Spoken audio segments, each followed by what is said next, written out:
After abandoning us for his online girlfriend and vanishing for 8 years, my husband suddenly reappears with an offer to rejoin our lives. I, 40F, would want everyone's perspective since I'm unsure about a recent choice I made for my family and am feeling mixed about. My world went upside down 8 years ago when Robert, my husband, abruptly said he was leaving the children and me. Online he had met a woman and developed feelings for her. His choice came out of nowhere and rocked me. For weeks Robert had been acting distant and unusual, but I had written off his behavior as stress due to his job. After more than 10 years of marriage, we stayed by each other through thick and narrow. I had never given infidelity any thought. Robert said at last one evening that he had met someone. Those words tore at my heart. He shouted out that the woman, Isabella, was the hottest woman he had ever seen. Her name is having spent the past 3 months in conversation with her, he developed a relationship that led him to see he was dissatisfied in our marriage. Every word he said sliced right through me like a knife. In my stomach I felt a whirl of wrath mixed with hopelessness. Though he couldn't hide his affections for Isabella, he kept reassuring me he still loved us. He claimed he had to visit her personally to find out whether it would go anywhere. A whirl of feelings swamped me and I couldn't make sense of what was happening.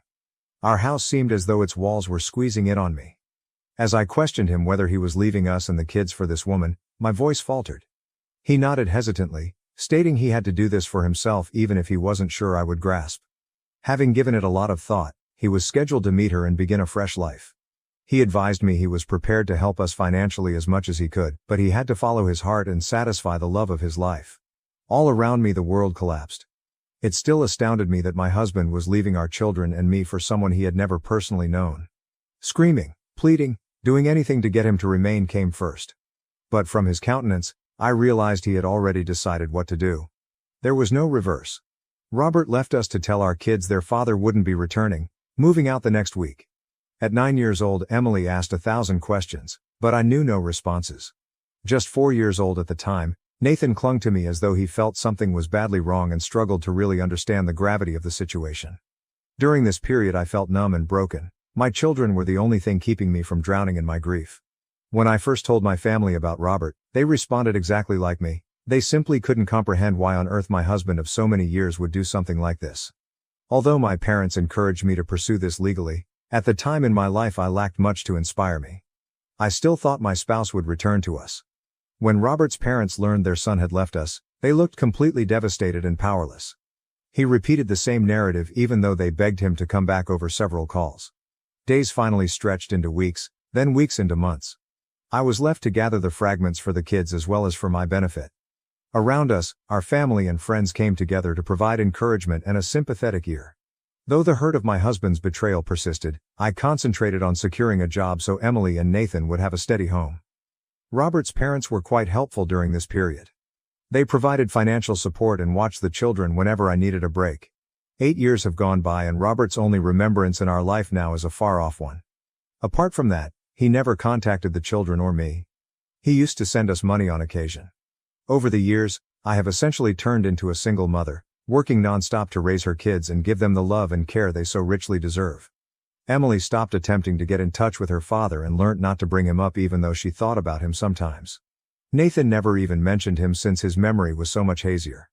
Though it hurts to lose their father, they have both grown up to be amazing people. Robert's father died suddenly not so long ago. We all went to his funeral. His family attorney later told us he wanted to speak with me about his will. Robert's father had left some money for his grandkids, the lawyer said. Though it wasn't much, it may assist pay for my children's college tuition. Sitting with my kids, I told them the news they wouldn't have to worry about college costs going forward. Their smiles radiated delight, and seeing their contentment was quite lovely.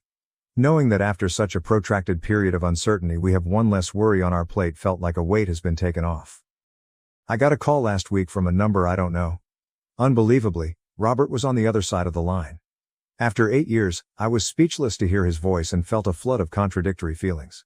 He paused, then said he wanted to see me right away. I begged him to clear me since I was perplexed. He kept requesting to meet me and said he wanted to talk to me about an offer. Why he was phoning now after so many years of silence eluded me. His continuous calls were hard to ignore, hence I paused to collect my ideas and at last decided to meet with him, though warily.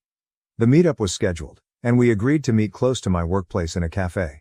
A rush of questions and uncertainty swept over me as I hung off the conversation, making me nervous about seeing him after so many years. I chose not to tell my children anything until after I saw what this offer entailed. The days preceding our planned conference were an emotional roller coaster. In my thoughts, I couldn't help but go back over the years of trying to come to terms with Robert's abandonment, the agony of his abrupt death, and the challenges of raising our children alone. I arrived early on the day of our meeting and anxiously drank my coffee while waiting for Robert. Not long after, he came in, determined but also hesitant as he approached me. He seemed older, worn, and oddly unlike the man I had married. Our first conversation consisted of awkward pauses and cautious phrases. We sidestepped the elephant in the room, concentrating instead on friendly welcomes and catching up on the years gone by. We seemed to be two strangers negotiating the traces of a former life. Robert eventually plucked the confidence and started to explain why he had suddenly returned into our life. He mentioned how Isabella did not match the woman he had imagined her to be. She was, it turns out, a single mother too, but she had never told him the truth until he had left us and was standing on her doorstep. Their relationship was fraught with difficulties mostly related to her gambling addiction, which caused her to blow all his money. Although they argued often, Robert had decided to support her since he was reluctant to abandon someone else once more. But he came to see how fleeting life was to remain in a miserable circumstance every day until his father died recently. He talked about how much he missed everyone back home and how let down he felt about the decisions he had taken 8 years ago. Robert went on stating he had considered returning to us several times over the years but lacked the will to face us. Then he said that his father had left him their large lake house, which we used for vacations before Robert left us.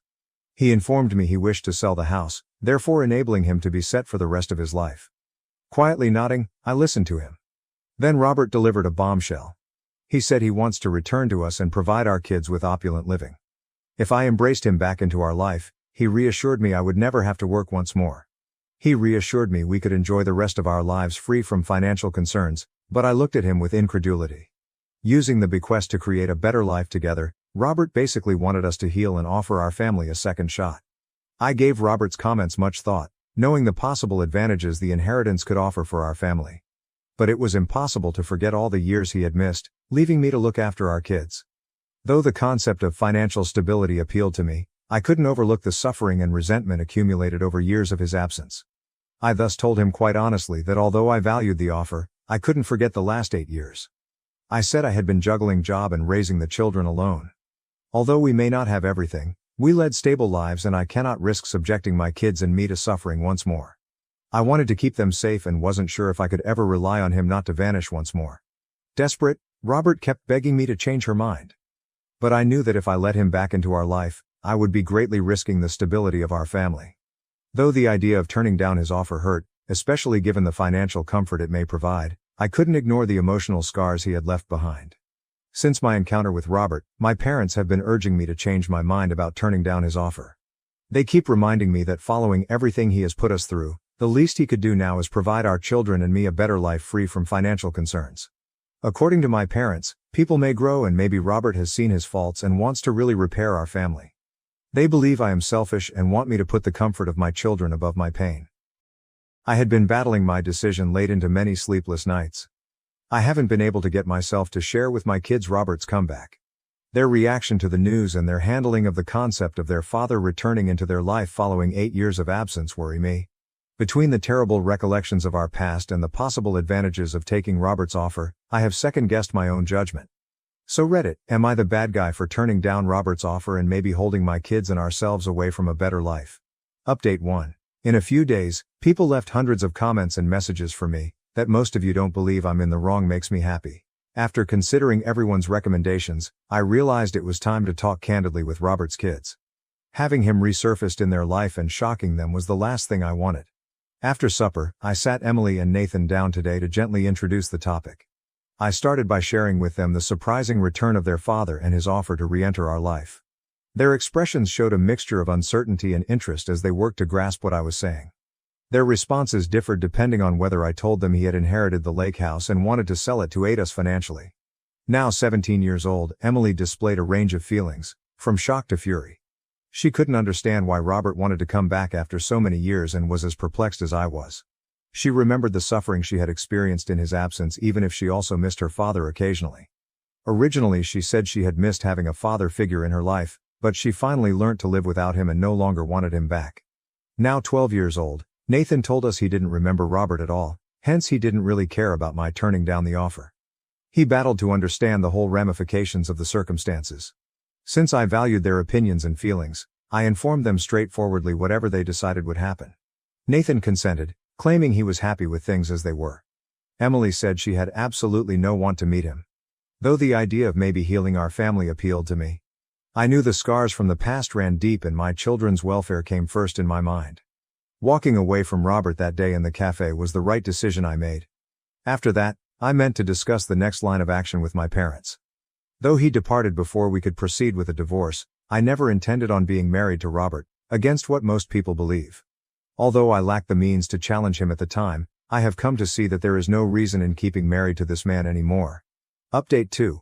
Over the past 2 weeks, Robert's unrelenting calls had grown even more desperate. He kept phoning even after I told him I wanted him gone. Being a non-confrontational person, his persistent attempts to approach me made me feel cornered and emotionally exhausted. I worried he would show up at my place of employment or pay the children visits at the school out of the blue. I was so determined it was time to get in touch with his mother. She looked to be the sole one who could assist me to grasp his motives and handle his unrelenting search since she knew of his reappearance. I visited with her to let her know I wanted to formally call it quits with him and to let her know I was annoyed with his continuous calls. His mother explained the true reason behind his tenacity during this talk. She said that when Robert's father left him the lake house, he had included a well-crafted clause. Only if he came back to our family could he become the house owner.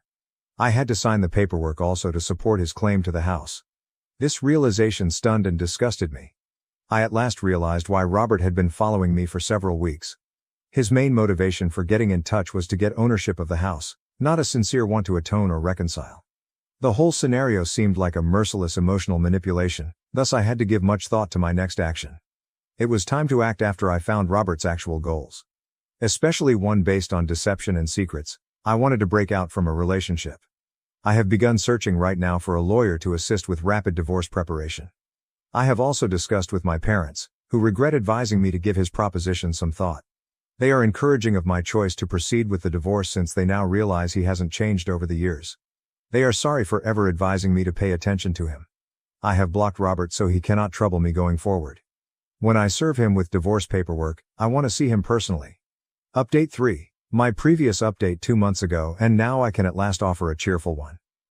I reached out to Robert under the guise of meeting since, as I had indicated, I was going to deliver the divorce papers. He signed right away. Emily and Nathan wanted to see their father one final time. They had many questions, and I felt it was important for them to get some closure despite the hurt of the past. We set up a meeting in a neutral location, a nearby park where we had many joyful family memories before Robert left. While Nathan clutched to my side uneasily, Emily's eyes were full with questions and doubt as she stared at her father. I began by telling him I knew his actual reason for getting in touch after so long. Robert objected that he really wanted us to give him another chance, not only the phrase in his father's will that drove him. Knowing I could not believe another word this man spoke, I shook my head in disgust. We were done. I informed him, and the least he could do to provide our kids some closure was respond to their questions. He nodded quietly. Emily first asked him whether it was worth it to be leaving us for another woman. Robert said he was disoriented and had made a terrible mistake, ashamed looking down. With a more direct approach, Nathan asked him if discovering his happiness came before abandoning his wife and children. Robert inhaled deeply, then said he wasn't thinking well at the time and acknowledged he was mistaken in leaving us. Strong and perceptive, my children were not happy with only those responses. Saying he was in a midlife crisis, Robert tried to defend his affair. Robert revealed sensitive aspects of his life with Isabella, the challenges they encountered, and his awareness that he had been running after a mirage as the talk went on. Though I doubted Emily and Nathan thought he was credible, they listened carefully. They wanted to know why he had never stayed in touch and whether he truly regretfully left us.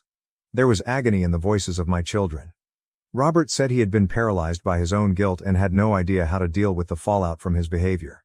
He underlined again that he could give us a luxurious life right now and that he wanted us to be whole once more. Looking into the eyes of my children, I realized the choice was obvious. They shared my lack of belief. They would not let Robert waltz back into our life paying money as a temporary repair for the harm he had done. It was a matter of ethics, of defending the courage and resiliency my children and I had displayed over his absence during the preceding 8 years. Resolved, I informed him we had moved past him and we no longer needed his money or him. As he examined the divorce paperwork, I could see a mixture of regret and disappointment. Saying he really wanted to make up for those lost years, he begged me, but I was firm in my decision. Then he told me we could both gain from it if he promised to divide the lake house selling earnings with me. Emily said we didn't need his charity money, and Nathan nodded in agreement, adding we had what we needed to be happy. I suppose Robert started to cry at this moment as he at last understood what a major error he had made. He continued apologizing to the children, realizing he had made a horrible mistake by abandoning us and knew we could never pardon him. That day I felt free at last as I strolled away from the park hand in hand with Emily and Nathan. I had never realized how big of a load I had silently carried for the benefit of my kids. Watching my kids stand up for me and have my back felt great. Our divorce will follow my determination. Though I know it may be some time until I am formally free of him, I intend to take some time off to spend with my kids in between. We have been eagerly awaiting this trip for a long time. Going to Disneyland. To help offset the terrible memories of the past, I want to build lovely memories full of laughter and happiness with my children. I know that we can boldly and resiliently confront whatever the future presents as long as we have each other. My children and I are on a road toward healing and building a new, solid, and honest life despite the difficulties and emotional upheaval we have gone through. Though this chapter is far from finished, we will be creating our own story from now on, and I'm resolved to make sure it is one full of love, trust, and development. Update 4.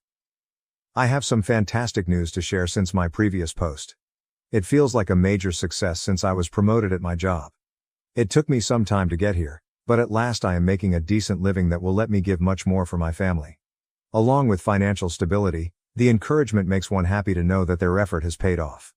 The divorce process is running smoothly overall at last. After knowing the background between my husband and me, I have engaged a great attorney who is sure the divorce will go without a hitch. Though it could not be easy, our closure and a fresh start depend on it. Over this period, my family and friends have been at my side offering encouragement. Having more than enough now, I intend to send my kids to therapy. Knowing that my kids can struggle with abandonment, I want them to better manage their feelings and go over any residual worries. After looking at therapists who specialize in handling such problems, I came across a sympathetic and seasoned one who focuses on guiding children and families through challenging emotions. As a parent, meanwhile, I think about encouraging my children to explore hobbies outside of their course of study. Emily, my daughter, spends hours painting exquisite works of art for our house. She has a great gift for it. Nathan, my son, has always been naturally gifted at soccer. We spend our weekends supporting him at his games.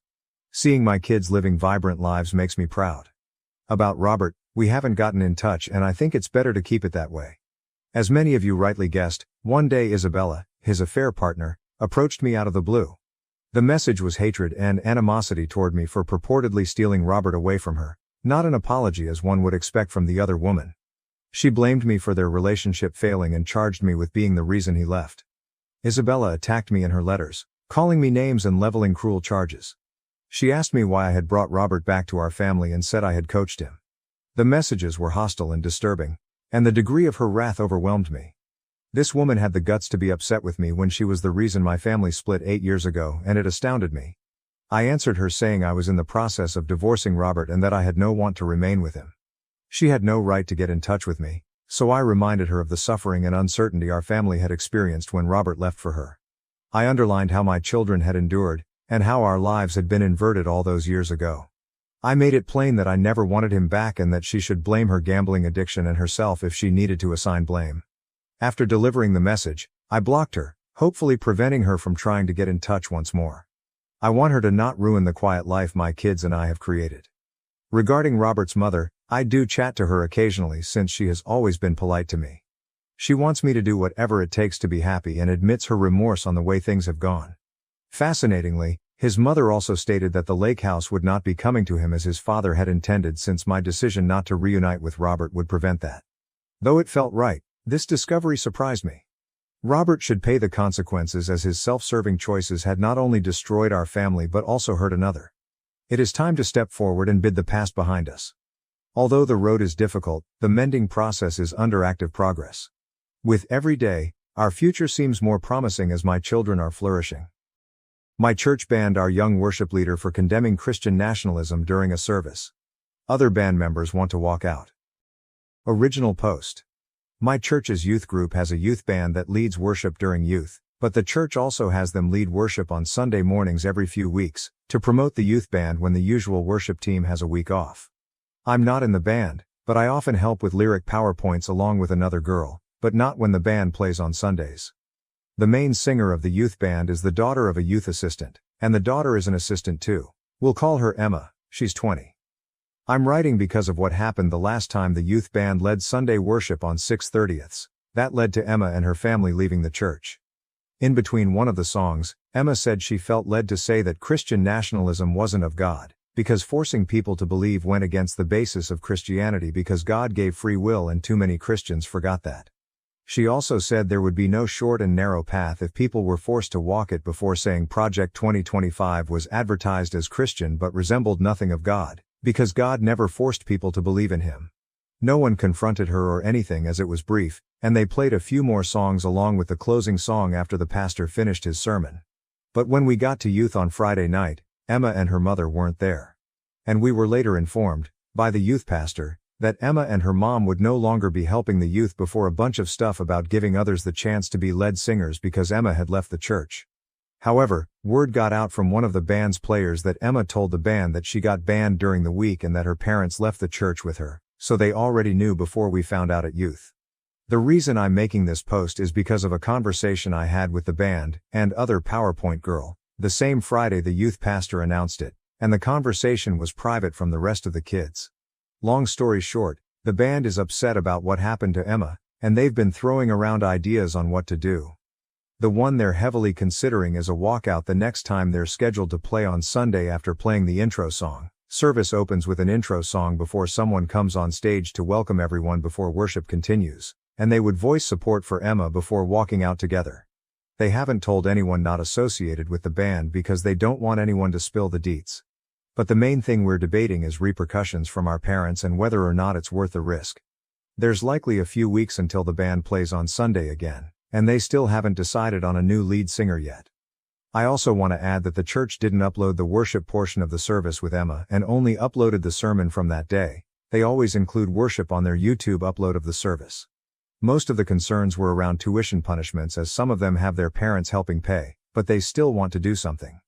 And while I'm not in the band technically, aside from coordinating PowerPoint lyrics occasionally, I figured the least I could do was get advice from other adults anonymously, because we don't want to ask our parents for obvious reasons, and maybe others could see more pros and cons that we can.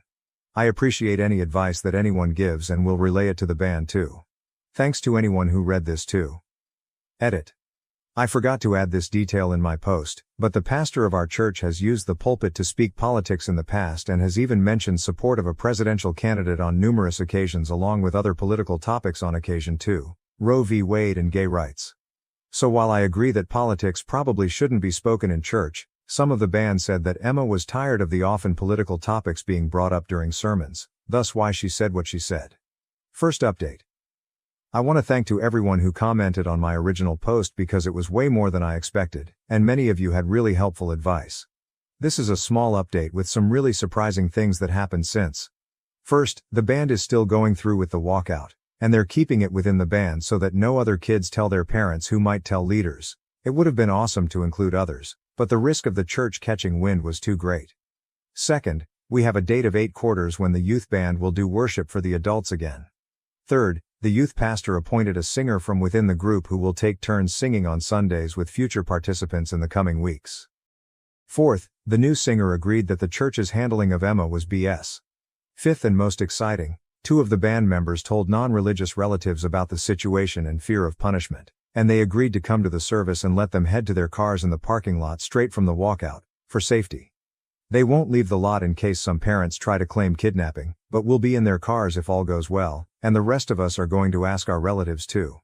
Sixth, one of the band members told a teacher they knew from school who's thinking about coming and walking out too.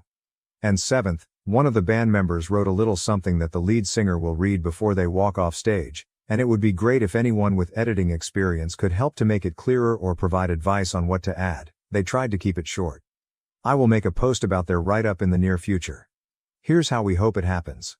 The band will play the opening song, which officially starts service, and usually lets people know it's starting. Many make their way from the foyer during the intro song. And after someone gives the welcome prayer after the opening song, the lead singer will then give the speech before the band walks off stage, and I will walk out with them from the pews along with relatives' friends. One relative said she might bring some people she knows too, which could make more of a statement to the church to see adults leaving too. One of the relatives will also record the whole thing in case any parents don't react well to it, and I will update after it happens. If anyone has any further advice, it would be appreciated, and I'll bring it to the band. Most of the band, outside of 2 seniors, aren't old enough to vote this year, but this is a chance to stand up for what's right against something that is adamantly infusing itself into Christianity, Christian nationalism, and making Christianity lose all of its respect in our opinion. We don't expect change to happen in the church as a result of our walkout, but it's a small thing we can do to say we did our part when faced with it ourselves. Another commenter put it best when she asked if we'd be able to live with ourselves if we did nothing, and the answer has been no for us so far.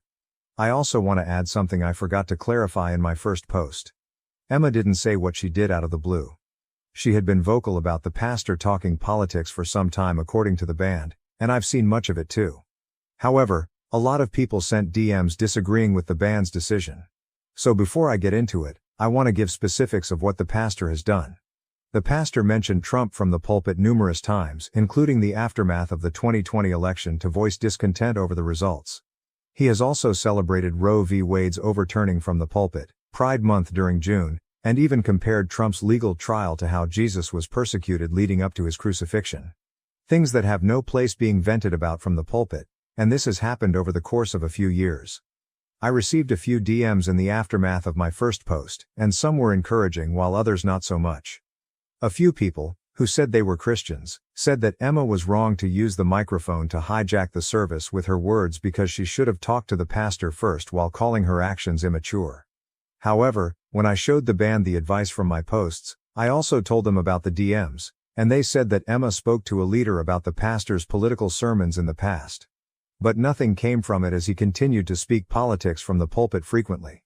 Some people also said that our walkout wasn't godly, because we, like Emma, would be hijacking the service for a publicity stunt when church was supposed to be about God.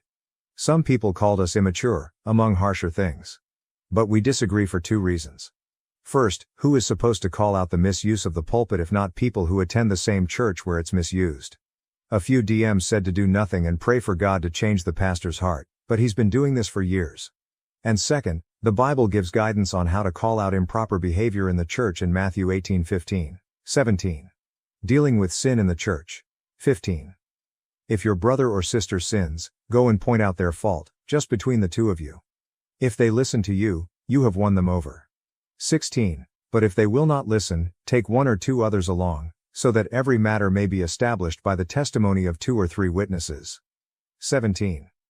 If they still refuse to listen, tell it to the church, and if they refuse to listen even to the church, treat them as you would a pagan or a tax collector.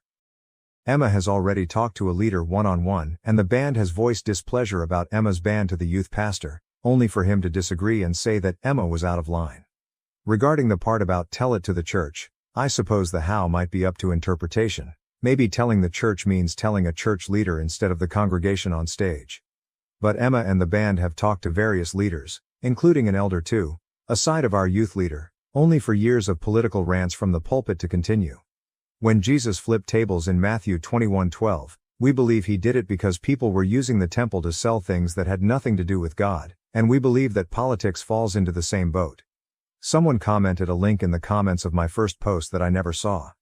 But I showed the band and we couldn't agree with it more. I still plan to speak with my parents ahead of 8 quarters, and I'll share the write-up the band is working on really soon. I really appreciate everyone who commented too. Lastly, I want to clarify that the walkout is the band's decision entirely. I am not a member of the band, I just do PowerPoint lyrics during youth, and I'm not even in the band's group chat with Emma. As some of the band members are contemplating punishments from parents, 2 seniors who are concerned with their parents removing tuition help, I will support whatever they decide while understanding that they have to take care of their future too, as many commented. If they decide to continue with the walkout, I will support them and walk out from the pews. But if they change their mind because repercussions are too great, I will respect that and continue to support them. Second update. I meant to get back to this sooner, but some things happened on and after 8 quarters. Since my previous post, the band decided not go through with the walkout, and Emma was a big reason why. The band told me that Emma spoke to them a few days before 8 quarters after she spoke to another bandmate who voiced concern. The girl who spoke to Emma was 15 and confided in her about physical abuse fears from her parents, and Emma spoke to the band on behalf of those fears.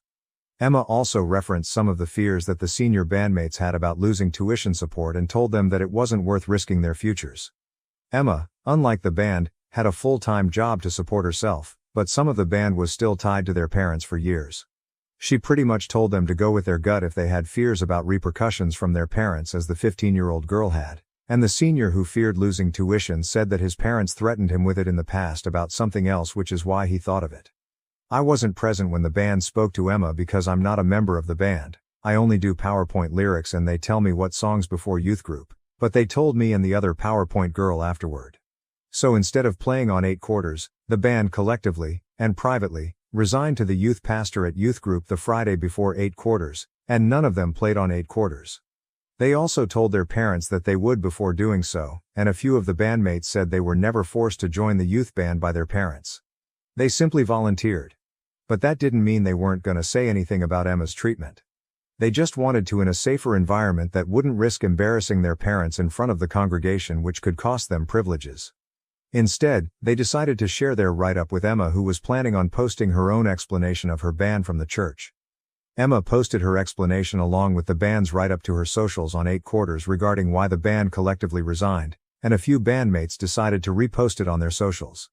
Emma also tagged the church's social in her post and believed that the walkout would do more harm to the band than good, so the social media route was a slightly better alternative.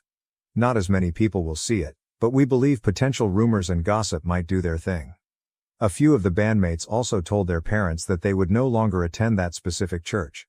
And while a few of them argued with their parents, perhaps it was less than the would have been backlash of embarrassing them with a church walkout. The 15-year-old girl ended up attending church on 8 quarters, but the seniors didn't, although they ended up returning the following Sunday.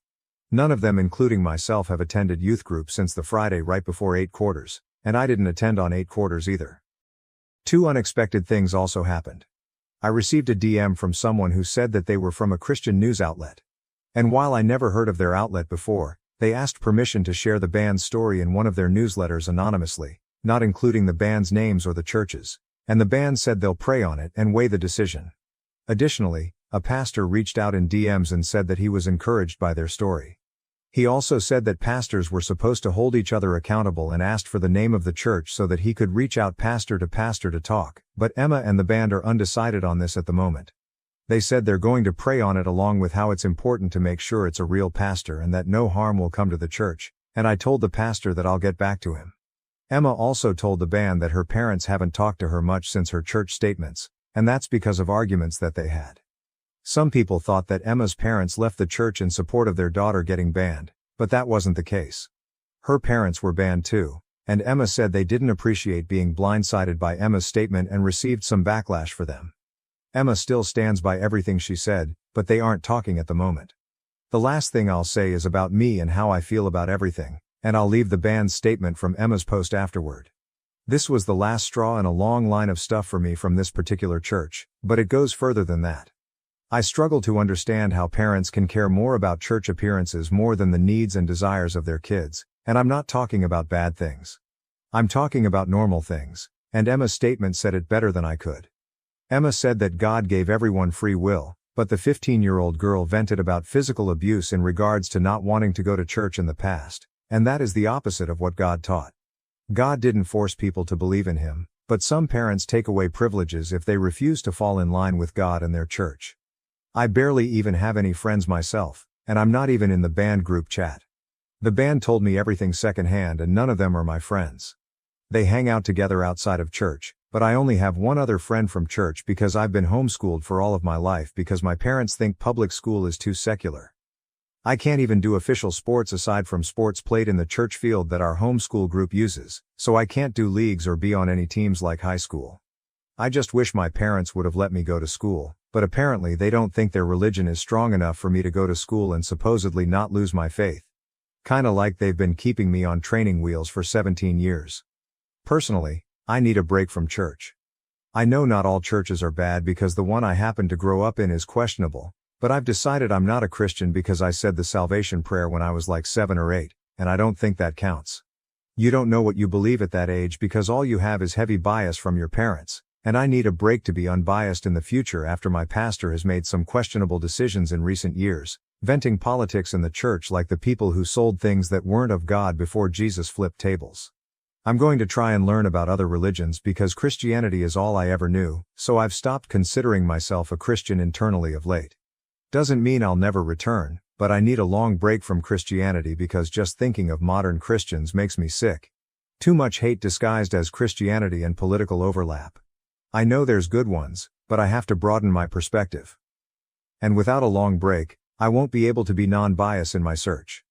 I've also argued with my parents about how I'll no longer attend church, but this is getting too long. Some of the band has faced punishments for not going, and that is the epitome of what's wrong with their twisted version of Christianity, so I hope a break will help me reset in some ways. The band's statement talked about how they would no longer attend the church, but I'm not sure if their parents were the reason they returned on Sunday morning after 8/4.